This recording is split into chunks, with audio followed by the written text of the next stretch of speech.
बाद में सूरजमल ने भरतपुर शहर की स्थापना की। सूरजमल ने 1733 में खेमकरण सेगरिया की फतेहगढ़ी पर आक्रमण किया और विजय प्राप्त कर यहाँ 1743 में भरतपुर नगर की नींव रखी। उन्होंने ऐसे किले का निर्माण करवाया जिसको आज तक कोई जीत नहीं पाया और भरतपुर का नाम लोहागढ़ के नाम से पूरी दुनिया में जाना जाता है।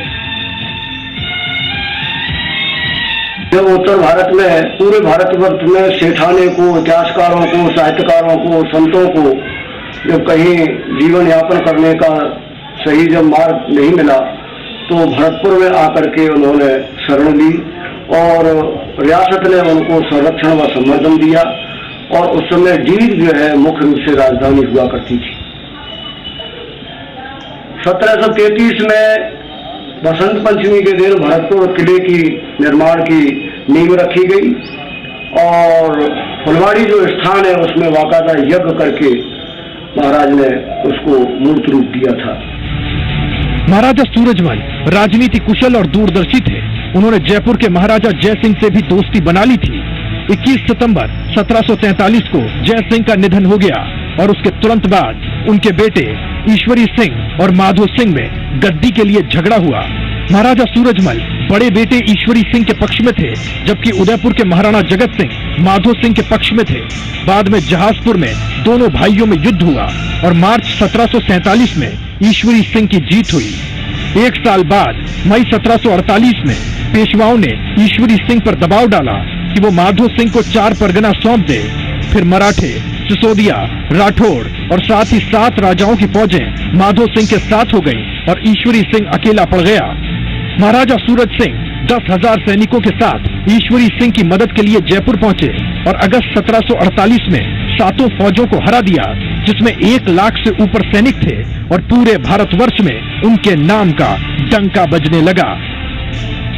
मई 1753 में महाराजा सूरजमल ने फिरोजशाह कोटला पर कब्जा कर लिया। दिल्ली के नवाब गाजी-उर-दीन ने फिर से मराठों को सूरजमल के खिलाफ भड़काया और फिर मराठों ने जनवरी 1754 से मई 1754 तक भरतपुर जिले में सूरजमल के कुम्हेर किले को घेरे रखा।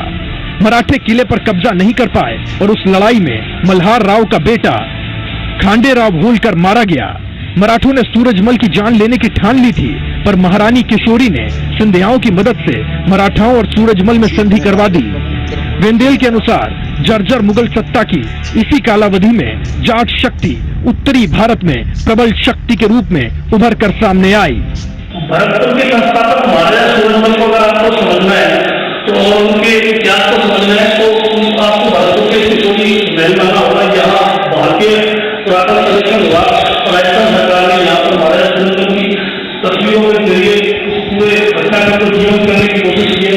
इसमें आप देख सकते हैं किस तरह महाराजा सूरजमल ने अपने समय मंदिरों का निर्माण कराया, युद्ध लड़े और जो भी लड़ने के कौशल थे उन्होंने उन सब का दिखाया गया है। इस म्यूजियम में उस दौर के जो शासक थे उन सबकी तस्वीरें लगाई गई है जिनमें महाराजा सूरजमल के साथ महारानी किशोरी भी है जो कि उनके साथ हर युद्ध कौशल में उन्होंने अपनी तो सलाह दी और जिससे वो आगे अपनी अवसर को बढ़ाने में बहुत कामयाबी हुई। इतिहास गवाह है कि भारत के बिल्कुल बीचों बीच दिल्ली के करीब तमाम शक्तियों से चारों ओर से घिरे होने के बावजूद कभी भी राजा सूरजमल ने अपने पांव हिलने नहीं दिए और भरतपुर को हमेशा सर उठाकर जीने का मौका दिया। भरतपुर से देवेंद्र सिंह के साथ ब्यूरो रिपोर्ट, जी मीडिया। कहा जाता है कि मराठों और अहमद शाह अब्दाली के बीच हुए पानीपत के युद्ध की तस्वीर ही अलग होती अगर मराठों ने महाराजा सूरजमल के सम्मान को चोट नहीं पहुंचाई होती। मराठों की एक भूल ने हिंदुस्तान की स्थिति ही बदल कर रख दी।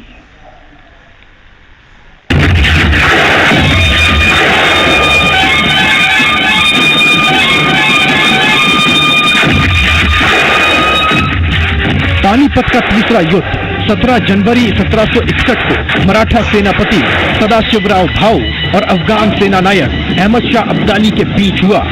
लड़ाई भारतीय इतिहास की बेहद महत्वपूर्ण और क्रांतिकारी बदलाव वाली साबित हुई। अहमद शाह अब्दाली ने मराठों को पराजित किया और इससे भारत में मराठा शक्ति क्षीण हो गई। बताया जाता है कि मराठे कभी ये युद्ध नहीं हारते अगर मराठों के साथ महाराजा सूरजमल होते। इतिहास बताता है कि भरतपुर के महाराजा सूरजमल और सदाशिवराव भाऊ में दिल्ली को लेकर मतभेद हो गए।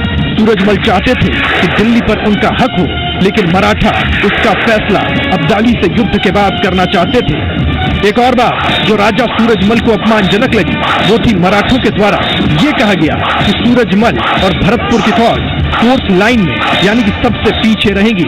ये बात महाराजा सूरजमल को स्वीकार नहीं हुई और महाराजा सूरजमल ने मराठाओं का साथ छोड़ दिया। इससे हालात यहाँ तक आ गए कि दिल्ली फतेह करने के 2.5 माह बाद तक मराठे वहां से निकल नहीं पाए। बेहद बुरे हालातों में मराठों को 17 जनवरी 1761 को पानीपत का युद्ध लड़ना पड़ा और बुरी हार का सामना करना पड़ा।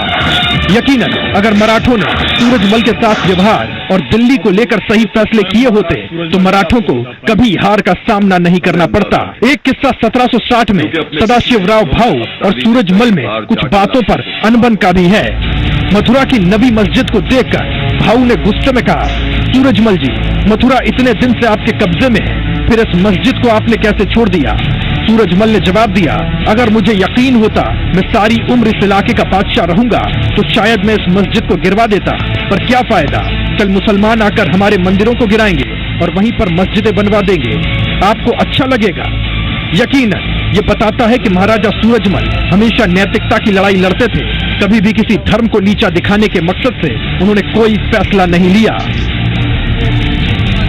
आप हिंदू पातशाही का दम भरते हो और हिंदू सम्राट होने के बावजूद भी आपके राज्य में इतनी बड़ी जो है ये मस्जिद खड़ी हुई है, जबकि आपसे पहले यहाँ औरंगजेब ने सारे मंदिरों को तोड़ दिया, पाठशालाओं को तोड़ दिया, हजारों लाखों लोगों को मौत के घाट उतार दिया और आपने इस मस्जिद को हाथ तक नहीं लगाया।